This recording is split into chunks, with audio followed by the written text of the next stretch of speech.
ഇന്നത്തെ നമ്മുടെ യാത്ര മൈസൂരിലേക്കാണ്. കോട്ടയത്തു നിന്നും എല്ലാ ദിവസവും വൈകുന്നേരം 6 മണിക്ക് പുറപ്പെടുന്ന പച്ചക്കളർ സൂപ്പർ എക്സ്പ്രസിലാണ് ഇന്ന് നമ്മൾ പോകുന്നത്.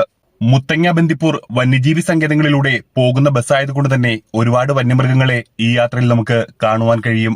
ദേശീയപാതയുടെ പണി നടക്കുന്നതുകൊണ്ട് തന്നെ പോകുന്ന വഴിയിലെല്ലാം നല്ല ബ്ലോക്ക് ആയിരുന്നു. തൃശൂർ ബസ് സ്റ്റാൻഡിൽ എത്തിയപ്പോൾ അവിടെയുള്ള ഒരു ഹോട്ടലിൽ കയറി ഒരു ചിക്കൻ ബിരിയാണി ഞാൻ കഴിച്ചു. പുലർച്ചെ 6 മണി ആകാറായപ്പോഴേക്കും സുൽത്താൻ ബത്തേരിയിലേക്ക് ബസ് എത്തി. മുത്തങ്ങ ബന്ദിപ്പൂർ വനമേഖലകളിലേക്ക് ബസ് കയറിയപ്പോഴേക്കും നേരം നന്നായി വെളുത്തു തുടങ്ങിയിരുന്നു. വനപ്രദേശം കഴിഞ്ഞതോടെ സൂര്യകാന്തി പാടങ്ങളും കൃഷിപ്പാടങ്ങളും ഒക്കെ കണ്ടുകൊണ്ട് ബസ് ഗുണ്ടൽപേട്ടിലേക്ക് എത്തി. നല്ലൊരു മഴയുടെ അകമ്പടിയോടെയാണ് ബസ് മൈസൂരിലേക്ക് എത്തിയത്. മൈസൂരിലെത്തിയാൽ ഒരുപാട് കാഴ്ചകളാണ് നമുക്കായി കാത്തിരിക്കുന്നത്. മൈസൂർ സൂവും കൊട്ടാരവും ഒക്കെ കണ്ടുകൊണ്ട് വൈകുന്നേരമാണ് ഞാൻ ഇനി തിരികെ നാട്ടിലേക്ക് പോകുന്നത്.